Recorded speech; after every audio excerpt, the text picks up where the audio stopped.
Break के बाद एक बार फिर आप सभी का स्वागत है। और आकांक्षी भारत में दरकते हुए तमाम फॉर्मूले, जो राजनीतिक फॉर्मूले हैं, वो दरक रहे हैं। नई लकीरें खींची जा रही हैं और राज्यों के चुनाव में बीजेपी की शानदार जीत से कहीं ना कहीं विपक्ष हलकान है, तो उन राज्यों की जनता में खुशी है। राज्यों में के चुनाव में बीजेपी की शानदार कामयाबी और सीएम पद को लेकर अप्रत्याशित फैसले ने सभी को चौंकाया है। सवाल पूछे जाने लगे हैं कि चेहरे को लेकर आश्वस्त कांग्रेस पार्टी कभी अपनी नई पौध को बड़ी जिम्मेदारी दे भी सकती है या नहीं। यह आकांक्षी भारत की नई तस्वीर है, जिसमें सामान्य कार्यकर्ता भी ऊंचा मुकाम हासिल कर सकता है। पार्टी से ऊपर व्यक्ति नहीं हो सकता, यह साफ संदेश दिया है बीजेपी ने। पीएम मोदी अपने विकसित भारत संकल्प में 15 साल आगे के भविष्य का भारत देख रहे हैं। वहीं कांग्रेस पार्टी राज्यों में करारी हार की जिम्मेदारी फिक्स नहीं कर पा रही है। मध्य प्रदेश के मोहन यादव, छत्तीसगढ़ के विष्णुदेव साय और राजस्थान के भजन लाल शर्मा के नाम दुनिया को अचंभित कर सकते हैं, लेकिन बीजेपी उन्हें अपना कर्मठ कार्यकर्ता मानती है। छत्तीसगढ़, एमपी और राजस्थान में करारी शिकस्त की समीक्षा कांग्रेस पार्टी कर चुकी है। कांग्रेस पार्टी ने भी इसकी समीक्षा की है, लेकिन भूपेश बघेल, कमलनाथ, दिग्विजय सिंह, अशोक गहलोत के अलावा कांग्रेस पार्टी नए चेहरों को लेकर कोई जोखिम नहीं उठाना चाहती और बार बार वही चेहरे सामने आते हैं। सवाल उठने लगे हैं कि लगभग 45 चुनावों का नेतृत्व राहुल गांधी को मिला था, जिसमें कुछ को छोड़कर बाकी में हार हुई है, लेकिन हार का ठीकरा हमेशा दूसरे लोगों पर फोड़ा गया। 2003 में जब उमा भारती के बाद शिवराज सिंह चौहान को जिम्मेदारी दी गई थी, तब भी लोगों ने उनकी नेतृत्व क्षमता पर सवाल उठाए थे, लेकिन शिवराज सफल नेता के रूप में माने जाते हैं। बीजेपी की इस नई पहल ने इंडी गठबंधन में हलचल मचा दी है। क्या परिवारवादी पार्टियों में कोई कार्यकर्ता कभी सीएम बन सकता है? आखिर सपा के राष्ट्रीय अध्यक्ष और विपक्ष के नेता अखिलेश यादव ही क्यों बने, कोई सामान्य कार्यकर्ता क्यों नहीं हो सकता? क्या अभिषेक बनर्जी के अलावा टीएमसी में ममता बनर्जी का कोई विकल्प नहीं हो सकता? ममता के भतीजे अभिषेक ही क्यों टीएमसी का चेहरा बने हैं?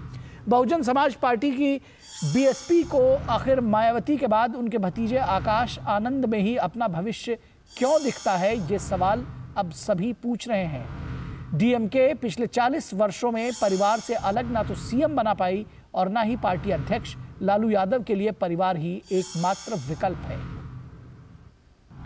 कांग्रेस पार्टी ने मल्लिकार्जुन खड़गे के रूप में 22 साल बाद गांधी परिवार से बाहर एक अध्यक्ष चुना है, लेकिन फैसला राहुल और सोनिया गांधी के पास सुरक्षित है और यह बात मल्लिकार्जुन खड़गे स्वयं कह भी चुके हैं। ममता बनर्जी कहती हैं कि देश को रास्ता बंगाल दिखाएगा।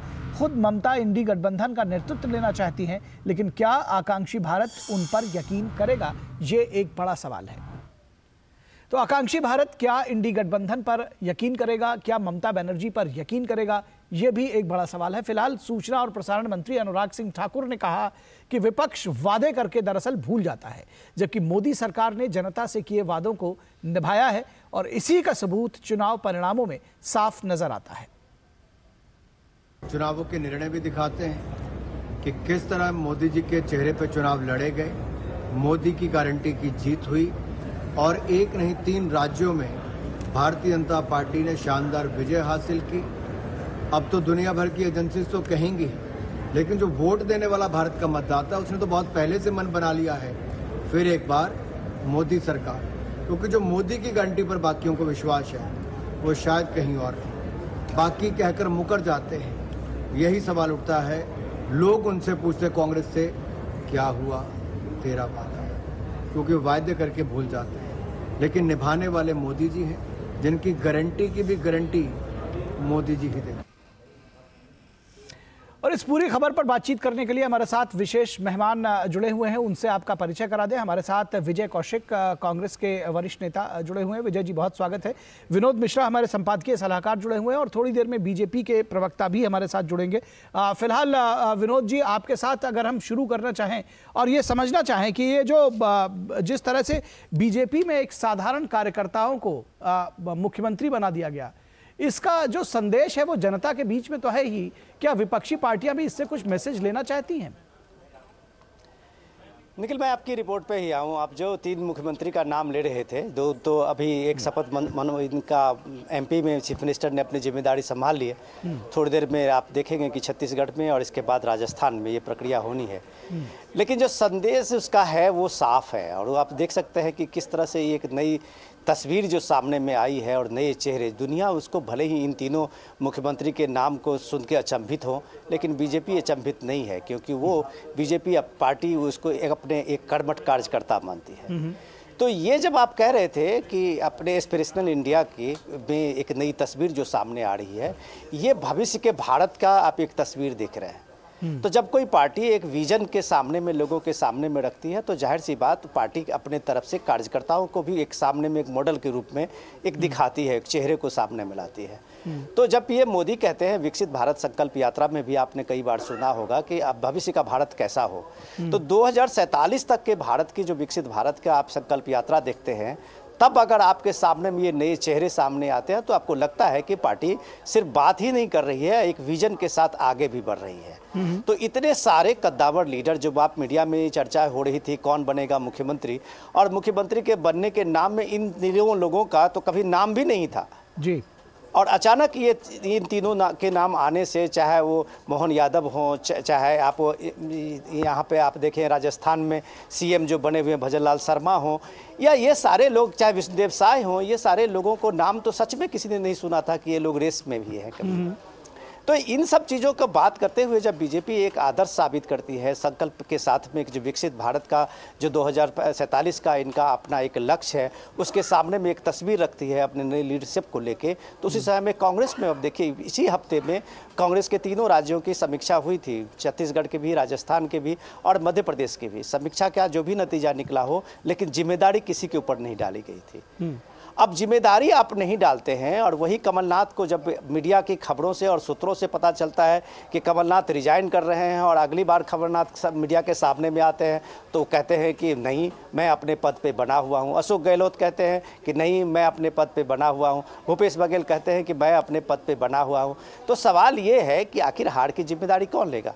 राहुल गांधी ने अब तक, जो आप अपनी रिपोर्ट में भी बता रहे थे, 40 से ज़्यादा इलेक्शन का नेतृत्व उन्होंने किया है, लेकिन कभी भी उनके हार की जिम्मेदारी न राहुल पे न प्रियंका गांधी पे डाला गया। वो एक साधारण कार्यकर्ता को जिम्मेदारी डाली जाती है और उसका रिजनेशन ले लिया जाता है। तो ये जो अंतर दिख रहा है कि जो बीजेपी ने दिखाया है, बीजेपी एक पार्टी के रूप में ये संदेश दिया है कि उसके लिए पार्टी से बड़ा कोई नहीं होता।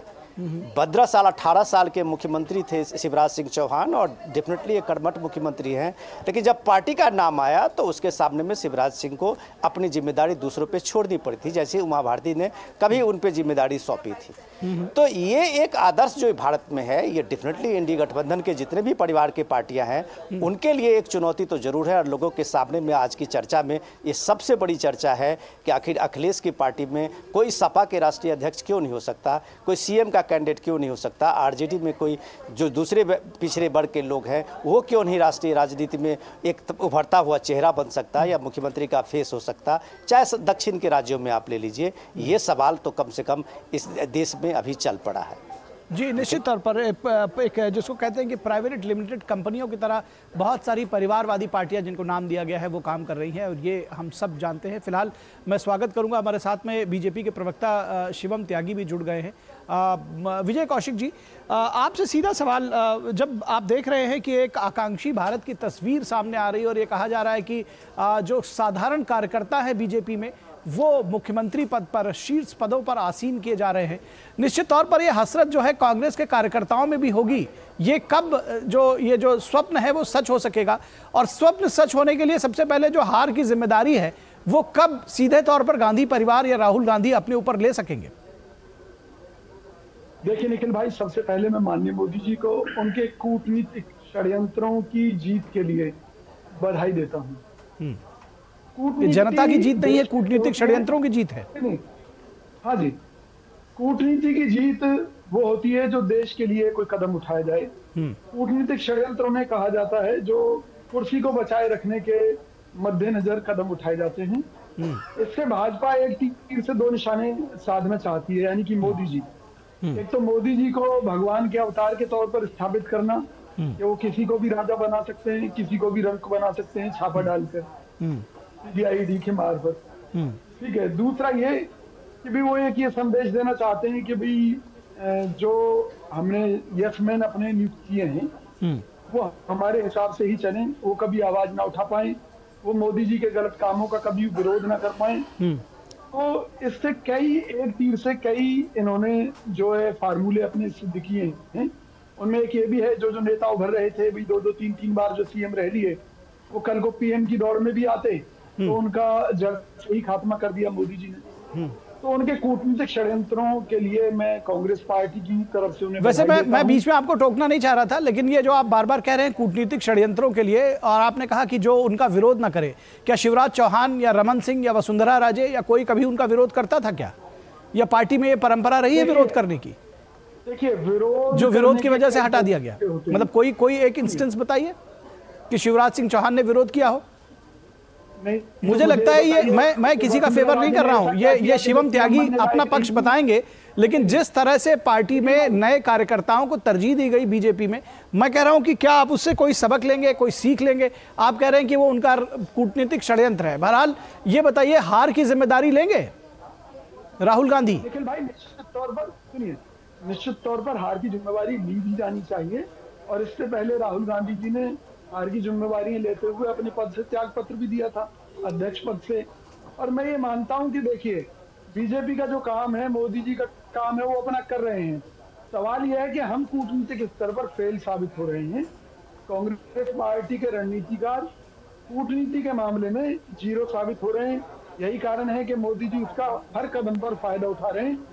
तो सही मायने में तो हमारी गलतियों का जो मजा है वो मोदी सरकार ले रही है। चलिए, आपने कम से कम ये माना कि आपकी गलतियां हैं, जिसका मजा जो है बीजेपी ले रही है, लेकिन उसको आपने ये नहीं माना कि कम से कम जनता ने तीनों राज्यों में ये तो मानते हैं, ये देखिए विजय जी, ये तो मानते हैं कि जनता ने तीनों राज्यों में मैंडेट दिया है बीजेपी को, आपको हटा के और उनको मैंडेट दिया है। देखिए, अभी इस बात पर एक नया सवाल और खड़ा हो जाएगा, लेकिन मैं एक बात कहना चाह रहा हूँ। जब पंजाब के अंदर चन्नी जी को सीएम बनाया गया, एक दलित परिवार के बेटे को, इधर हिमाचल में सुक्खू जी को, एक बस कंडक्टर के बेटे को, तो काम तो वही हुआ था, मोदी जी वाला ही राहुल जी ने किया। लेकिन उसकी कोई चर्चा चली क्या? नहीं चली।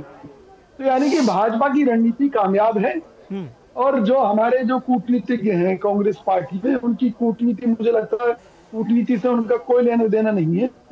यही कारण है कि मोदी जी एक तीर से कई शिकार कर पा रहे हैं। अच्छा, तो फिर आप जैसे कार्यकर्ताओं को, जो कर्मठ और सजग कार्यकर्ता हैं, उनको मैं इससे पहले कि विनोद मिश्रा के पास जाऊं, एक आखिरी सवाल चाहूंगा, जल्दी से जवाब दें। तो आप लोगों को पुनर्विचार नहीं करना चाहिए कि जब आपके नेताओं की कूटनीति फेल हो रही है, बीजेपी के सामने नतमस्तक हुए जा रहे हैं, ध्वस्त किए जा रहे हैं, तो नेतृत्व का परिवर्तन कर देना चाहिए? गांधी परिवार पर आश्रित ही क्यों है? 45 चुनाव हरवा चुके हैं राहुल गांधी, क्यों टिके हैं उनके पीछे? निखिल भाई, मुद्दा राहुल गांधी जी का नहीं है, मुद्दा कांग्रेस पार्टी का है, मुद्दा भाजपा के खिलाफ एक विकल्प का है। तो अगर हमें सत्ताधारी दल की पोल खोलनी है या देश को बचाने की कोई मुहिम चलानी है, तो निश्चित तौर पर कांग्रेस से बढ़िया पार्टी है नहीं। ये बात अलग है कि सत्ता जो होनी चाहिए हमारे हाथ में, जिसके माध्यम से हम देश के लोगों का भला कर सकते हैं, वो नहीं है। लेकिन जब जनता समझेगी इन कुचक्रों को, जनता तो फिलहाल बीजेपी की बात समझ रही है, हर राज्य दर राज्य आपको हराती जा रही है। फिलहाल शिवम त्यागी से जुड़ते हैं। शिवम त्यागी जी ये कह रहे हैं कि ये जो साधारण कार्यकर्ताओं को की ताजपोशी हो रही है, उन्हें सिराकों पर बैठाया जा रहा है, शीर्ष नेतृत्व प्रदान किया जा रहा है राज्यों में, ये इससे कह रहे हैं कि ये दरअसल मोदी जी का एक कूटनीतिक षड्यंत्र, ये नाम दिया है विजय कौशिक जी ने, और ये कह रहे हैं उनका कूटनीतिक षड्यंत्र है दरअसल अपने लोगों को आगे बढ़ाना और अपनी सत्ता बचाना। रिपोर्टर हैं वो जो मंद मंद मुस्कुरा रहे थे, उनकी जो मंद मंद मुस्कान है वो विजय कौशिक जी का जवाब है बेसिकली। मतलब मैं कुछ बोलता तो जब वो बोल रहे थे तो विनोद जी हंस रहे थे, तो वो हंसी ही इनका जवाब है। और मुझे लगता है जनता भी इनकी बातों पर इसी तरीके से हंसती भी है, और हंसना भी चाहिए, इसमें कहीं कोई दो राय नहीं है। मतलब कमाल की बात ये हो गई, एक व्यक्ति थे जो पहली बार के विधायक थे, उनको मुख्यमंत्री बनाया गया, बहुत साधारण परिवार से, बहुत साधारण कार्यकर्ता। एक व्यक्ति थे जो 3 बार के जो है सांसद थे, तीसरी बार बने थे, वो भी मुझे लगता है कोई बहुत बड़ी बात नहीं होगी कि जीवन में शायद वो प्रधानमंत्री जी से 1 to 1 कभी ना भी मिले हों। और दूसरी तरफ एक अगर हम बात करें तो वहां पर जो व्यक्ति हैं वो आदिवासी हैं, इस तरह की पार्टी में, जब देश में और दुनिया में सबसे बड़ी पार्टी है और वहां पर एक आम साधारण कार्यकर्ता भी जो है मुख्यमंत्री एक राज्य के बन सकते हैं, इतने बड़े राज्य के, तो आप समझिए कि मुझ जैसा या मुझ जैसे करोड़ों करोड़ कार्यकर्ता मतलब क्या सोचते होंगे। वो सोचते होंगे कि ये एक ऐसी पार्टी है, यहाँ पर कोई भी कुछ भी बन सकता है, बशर्ते कि आप बस पार्टी की विचारधारा को लेकर आगे चलें, मेहनत करें और बेहतर करें। अब जैसे आप हमारे जो मित्र हैं अभी जो कांग्रेस वाले हैं, वो यहाँ पर मेहनत कर रहे हैं कांग्रेस के लिए, बहुत मेहनत बहुत लंबे समय से कर रहे हैं। कांग्रेस अब उनकी तरफ देखे तो बेहतर रहेगा। मेरा ऐसा मानना है कि कांग्रेस को अब एक कोटरी से बाहर निकलना चाहिए। आप एक चीज बताइए, 4 दर्जन चुनाव हार जाए आपका एक नेता, बावजूद उसके आप उसी को सर पर रखकर ढोते रहे, तो ये कहाँ का लोकतंत्र हुआ? एक परिवार की कोटरी से बाहर ही नहीं निकलती है पार्टी। कुछ लोग हैं, आप सोचिए, क्या आप सोच सकते भी हैं इनफैक्ट के अगर ऐसी कोई जीत होती कांग्रेस में, तो कांग्रेस का कोई एक साधारण कार्यकर्ता जो शायद कहीं भी ना हो, उनको उठाकर इस तरीके से मुख्यमंत्री बनाया जाता, या फिर एक कार्यकर्ता को इस स्तर पर मौका दिया जाता। मैं मानता हूं अभी भी अगर कांग्रेस नहीं सुधरेगी, जैसा कि आदरणीय गृह मंत्री जी ने कहा था कि अगर अभी भी आप नहीं सुधरेंगे तो वो दिन दूर नहीं है जब आप पूरे तरीके से समाप्त हो जाएंगे, और ऐसा होगा। और ये इसलिए नहीं कि जनता मतलब इनको विकल्प के तौर पर देखना नहीं चाहती, सच ये है कि ये खुद अपने आप को विकल्प के तौर पर दिखाना नहीं चाहते, और एक पार्टी की एक परिवार की चरण वंदना करते करते आपने पूरी पार्टी का बंटाधार कर दिया, फिर भी आप उससे बाहर निकलने के लिए तैयार नहीं है। ये एक दुर्भाग्यपूर्ण स्थिति है। किसी भी देश में विपक्ष होना बेहद अनिवार्य है, लेकिन विपक्ष होगा कैसे? अब ऐसा तो नहीं है कि विपक्ष की तरफ से या राहुल गांधी की तरफ से भी मोदी जी वोट मांगेंगे, वो तो इनको खुद ही करना पड़ेगा। लेकिन इनकी एक्सेप्टेंस खत्म है, चीजें नहीं है, चुनाव जीत नहीं पाते, और बावजूद उसके जो है इस तरीके से अहंकार होना, और मैं मानता हूं कि इस तरीके से गठबंधन का परिवर्तन ना करना इनको अपने आप ही गर्त में ले जाएगा। जी, इससे पहले कि दूसरे विषय पर आगे बढ़े विजय कौशिक जी, एक बात ये आपको नहीं लगता है कि जो पार्टी के कार्यकर्ता हैं कांग्रेस पार्टी के, उनके अंदर भी कहीं ना कहीं एक घुटन है? आप जैसे कार्यकर्ताओं को आगे आना चाहिए कि कम से कम जो तमाम शीर्ष पद हैं, चाहे वो संगठन के हों, सरकारें आपकी कम बची हैं, लेकिन संगठन में कम से कम जो कार्यकर्ता हैं उनको पद मिलना चाहिए, क्योंकि अगर पद नहीं मिलेगा तो जिस तरह से आपने देखा कि अभी इंडी गठबंधन में ममता बनर्जी कह रही हैं कि अब लीड लेने की बारी हमारी है, तो ये जो हार के साइड इफेक्ट्स हैं इसी तरह से बार बार सामने आते रहेंगे। देखिए, पद कोई बड़ी चीज नहीं है। पद केवल एक जिम्मेवारी का एहसास कराता है कि भाई आप इस जिम्मेवारी पर हैं तो आपको ये काम करना है, और अगर कार्यकर्ताओं को वो भी ना मिले तो निश्चित तौर पर किसी भी पार्टी को खत्म होने में समय नहीं लगता है। कांग्रेस पार्टी में अगर हम देखें तो पूंजीवाद और कई तरह के आरोप हमारी पार्टी पर लगे हैं, लेकिन विपरीत परिस्थितियों में भी पार्टी आगे बढ़ी है, आगे निकली है, बदलाव हुए हैं पार्टी में, ऐसी बात नहीं है कि नहीं हुए हैं, और बदलाव समय के साथ जरूरत है। जैसे भाजपा अपने अंदर बदलाव करके दिखाती है, इसी तरह कांग्रेस पार्टी को भी अपने अंदर बदलाव करके दिखाने होंगे। निश्चित तौर पर आज जो विपक्षी हमारे ऊपर तमाम तरह के आरोप लगा रहे हैं, ये हमारे ऊपर क्या आरोप लगा सकते हैं? अगर हमारी ही कमियां ना हो तो कहीं ना कहीं हमारी ही कमियों का फायदा भाजपा उठाती है। इसके लिए पार्टी हाईकमान को आपने कम से कम ये साफगोई से स्वीकार किया कि बदलाव की जरूरत आपके यहाँ पर है और कार्यकर्ताओं को तरजीह दी जानी चाहिए। जो दूसरा विषय है दरअसल वो ज्यादा राजनीति के रूप से गंभीर है, जो मैंने पूछा कि ममता बनर्जी कह रही है कि अब बड़े भाई की भूमिका वो कांग्रेस की स्वीकार नहीं करेंगी। देखिए, जहां तक ममता बनर्जी की बात है, ये गठबंधन की राजनीति कांग्रेस के लिए अपने पैरों पर कुल्हाड़ी मारने वाली बात है।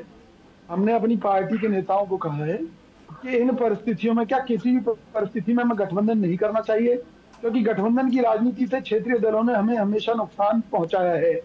दिक्कत ये आ गई है हमारी पार्टी में कि कार्यकर्ता और नेताओं से ज्यादा अहमियत आज मैनेजरों की हो गई है।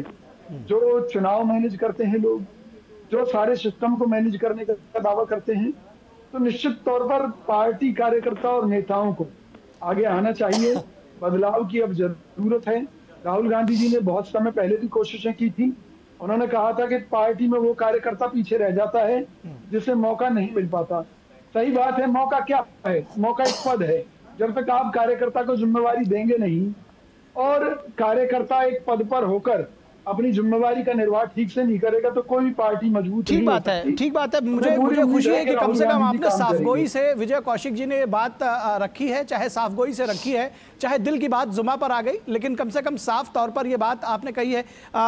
विनोद मिश्रा जी, इससे पहले कि मैं शिवम त्यागी के पास जाऊं, आपको लगता है कि ये जो कहा है विजय कौशिक जी ने, ये वक्त अब कहीं ना कहीं एक इंटरनल क्रांति का है कांग्रेस के अंदर भी, कि आप जैसे कार्यकर्ता देखिए बैठे वो ऑन एयर स्क्रीन पर कह रहे हैं कि भाई बदलाव की जरूरत है और पार्टी नेता नहीं मैनेजर चला रहे हैं।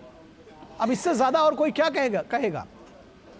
निखिल, जो विजय जी कह रहे हैं, विजय जी कांग्रेस के बहुत पुराने नेता हैं और आप कह सकते हैं कि हरियाणा के तो काफ़ी चर्चित नेता में से रहे हैं विजय जी।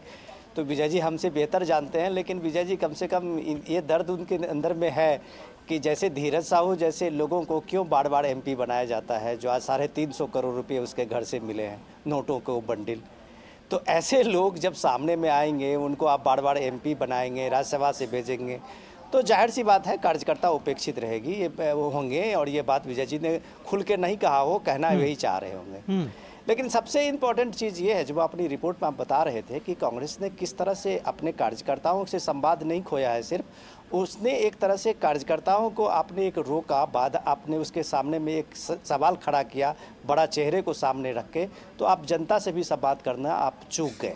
आप जनता के बीच में नहीं हैं क्योंकि आपके कार्यकर्ता इतने मजबूती से आपकी बात को अपने जनता के बीच में नहीं ले जा पा रही है। इसका एक इम्पॉर्टेंट आप ये देखिए कि इंडी गठबंधन का अभी अगले मीटिंग होने वाली है, चौथी मीटिंग दिसंबर के 2nd वीक में तय भी हो गई है। और उस मीटिंग से पहले अगर ममता बनर्जी ये कहती है कि बंगाल जो है वो देश का रास्ता दिखाएगा, तो जाहिर सी बात तो ये बात कह रही हैं कि सिर्फ ममता बनर्जी ही इस नेतृत्व देने के काबिल में है। तो अब ममता बनर्जी इसलिए काबिल में है कि वो अब हैंड ओवर टेक ओवर हो रहा है कि ममता बनर्जी अब अभिषेक बनर्जी अपने भतीजे को वहाँ पे TMC सौंप के वो सेंट्रल राजनीति में अपनी भूमिका निभाना चाह रहे हैं। कभी ये इसी तरह की बात KCR भी कर रहे थे, अपने बेटे को वहाँ पे तेलंगाना की भूमिका में देके अपने खुद भारतीय राजनीति में आने के लिए उन्होंने BRS तक बना लिया था। तो ये सारी जो महत्वाकांक्षाएं हैं पॉलिटिकल पार्टी की, जब आप कह रहे थे आकांक्षी भारत का, उसमें ये फ्लॉप साबित हो रहे हैं। ठीक है, मैं आप ही के हेडिंग से आऊँ कि इसलिए फ्लॉप साबित हो रहे हैं कि जब तक आप अपने पार्टी और उन चेहरों को लेके आप पार्टी के दृष्टिकोण को सामने में नहीं रखेंगे, लोगों के बीच में उसमें समावेशी राजनीति नहीं करेंगे, तो समावेशी राजनीति करने के बदले अगर आप नैरेटिव देंगे जिसकी जितनी आबादी उसका उतना हक, तो ये जनता को पता है, इसलिए आपका ये छल अब नहीं चल पाएगा। ठीक है विनोद जी, हमारे पास समय बहुत कम रह गया, आपकी बात आ गई, मुझे शिवम त्यागी के पास जाना है। शिवम त्यागी जी, बहुत कम शब्दों में, क्योंकि समय समाप्त हो चुका है, ये जो इंडी गठबंधन में फेरबदल या ये कहा जाए कि जो एक आपस में सिर फुटअव्वल जैसी स्थिति है और ममता बनर्जी या जो दूसरे क्षेत्रीय नेता हैं वो कांग्रेस का हाथ पकड़कर पीछे खींचने और खुद लीड लेने के फिराक में हैं, आपको लगता है बीजेपी के लिए सुखद स्थिति है? देखिए, ये देश समझ ले और खासतौर पर विपक्षी पार्टियां समझ ले, TRS को BRS कर देने से आप प्रधानमंत्री नहीं बन जाते हैं, या फिर TMC को BMC कर दो तो भी प्रधानमंत्री नहीं बन जाएंगे, या फिर कांग्रेस को इंटरनेशनल कांग्रेस कर देने से आप ऐसा नहीं है कि अमेरिका के प्रेसिडेंट बन जाएंगे। आपको स्ट्रैटेजीज बदलनी होंगी, आपको नेता बदलने होंगे, आपको एक मजबूत नेतृत्व देना होगा। आप शायद बेहतर इकट्ठा होकर चुनाव लड़ सकते हैं, लेकिन अब हर किसी व्यक्ति के अंदर आकांक्षाएं, महत्वाकांक्षाएं इतनी ज्यादा है। हर किसी को अपने भतीजे को आगे बढ़ाना है, किसी को अपने बेटे को आगे बढ़ाना है, किसी को अपने भतीजे को आगे बढ़ाना है, कोई अपने भाई को आगे बढ़ाना चाहता है, कोई अपने बेटे को आगे बढ़ाना चाहता है। मैं मानता हूँ इस तरह की राजनीति इस देश ने बहुत लंबे समय तक देखी, परोक्ष अपरोक्ष रूप से 58 साल कांग्रेस से देखी, और फिर जितने भी क्षेत्रीय दल जो है कहीं ना कहीं समाजवाद के नाम पर निकल कर आए, उन्होंने भी अंततः क्या किया इस देश में? एक चीज बताइए, मुझे लगता है कि लालू प्रसाद यादव को क्या तेजस्वी यादव से बड़ा कोई यादव नजर नहीं आया क्या?